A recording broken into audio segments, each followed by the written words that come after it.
নমস্কার বন্ধুরা, আপনারা সবাই কেমন আছেন? আমি সোমা বলছি। আজ রাধাষ্টমী উপলক্ষে আমি রান্না করব রাধারানীর প্রিয় কচুরমুখির তরকারি। তার জন্য লাগছে কচুরমুখিটাকে আমি সেদ্ধ করে নিয়ে খোসা ছাড়িয়ে নিয়েছি, আলু লবণ হলুদ মাখিয়ে রেখেছি, ফোড়নের জন্য লাগবে কালো জিরে, আদা জিরে বাটা, একটা টমেটো নিয়েছি, পরিমাণ মতো লবণ, লঙ্কার গুঁড়ো, হলুদ আর চিনি নিয়েছি। রান্নাটা সর্ষের তেলে হবে। কড়াতে সর্ষের তেল দিয়ে দিচ্ছি। তেলটা গরম হয়ে গেছে, এবার লবণ হলুদ মাখানো আলুটা ভাজবো।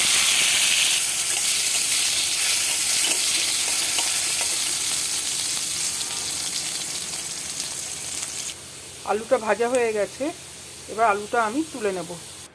আলুটা আমি তুলে নিয়েছি, এবার আমি তেলে কালো জিরে ফোড়ন দিচ্ছি। এইবার আমি কচুরমুখিগুলো দিয়ে দিচ্ছি,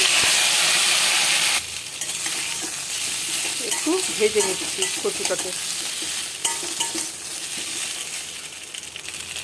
আমার ভাজা হয়ে গেছে, এবার আদা জিরে বাটাটা আর লঙ্কার গুঁড়োটা দিয়ে দিচ্ছি, টমেটোটা দিয়ে দিলাম। এবার লবণ হলুদ লঙ্কার গুঁড়ো চিনি সব দিয়ে দিচ্ছি।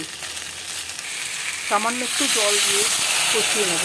ভাজা আলুগুলো দিয়ে দেব, সামান্য একটু জল দিয়ে কচুরমুখি আর আলুটা আর একটু সেদ্ধ করব, ঢাকা দিয়ে কম আঁচে রাখবো। আলু কচুরমুখি সেদ্ধ হয়ে গেছে, এবার আমি 1 চামচ ঘি ছড়িয়ে দিলাম। আমার তৈরি হয়ে গেল রাধাষ্টমীর স্পেশাল কচুরমুখির তরকারি।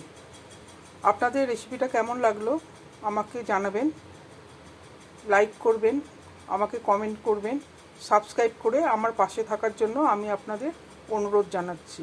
নমস্কার।